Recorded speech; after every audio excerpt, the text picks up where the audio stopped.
We've got pictures here of this drill from a few months ago involving the Russians in Colorado. And I believe this was even mentioned on the Oath Keepers website. Yeah, so it was mentioned on the National Forum. I think during that time they were trying to basically verify this information. And apparently there's pictures out now of them training all together. They're very clear pictures. Yes, so they are that. You can tell by their different sorts of uniforms.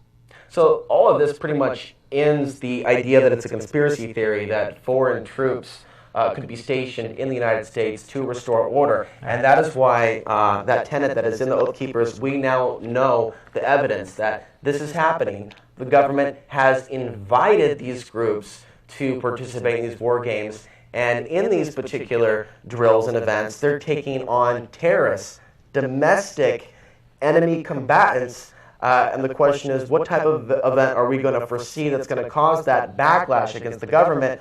And we look at all the oppressive things that are taking place now. They're setting the stage for violence, as Ron Paul has also said. And as we go back to the pictures, and we have a lot of them, let's show them all. Because this is documentation of something that's happening in real time. And Red Dawn was a movie about the Russian invasion. This isn't an invasion. This is an invitation. And so if we know they're inviting the Russians, if we know that they're inviting troops from 95, 96 countries, perhaps more. I mean, I just find that number to be astronomical. How do we know that China won't at some point be invited by our government to restore order? We owe so much money to China, and we know that certain things are being bought up in this country by China, and we know we have a serious issue with the national deficit, but at the same time, this same military-industrial complex that you've turned against, that I am also against, they seem to be arming the whole world to the teeth. Have you noticed that? I've noticed in this country, I noticed that the Second Amendment's being attacked by our own government, like the Fast and the Furious. Putting tracking devices on weapons, they're allowed to go across the border. Now, let's take a closer look at that last picture. And we see a very clear picture of the blue berets. Yeah, that's special forces on the Russian side. Okay. Sputniks, what do you call them? And if you look at the American soldier on the left here, you look at his jaw. That is, he has a very stern look to him, and maybe it's because he doesn't want to be in this drill.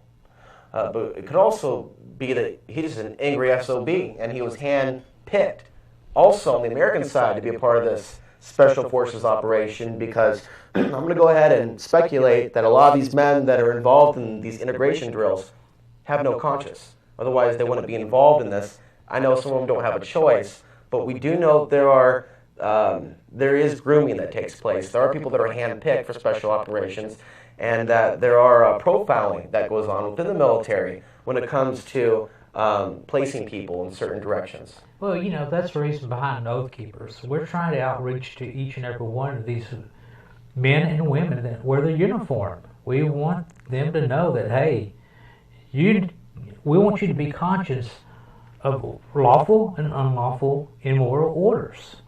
We want you to search yourself, okay? Look into this site.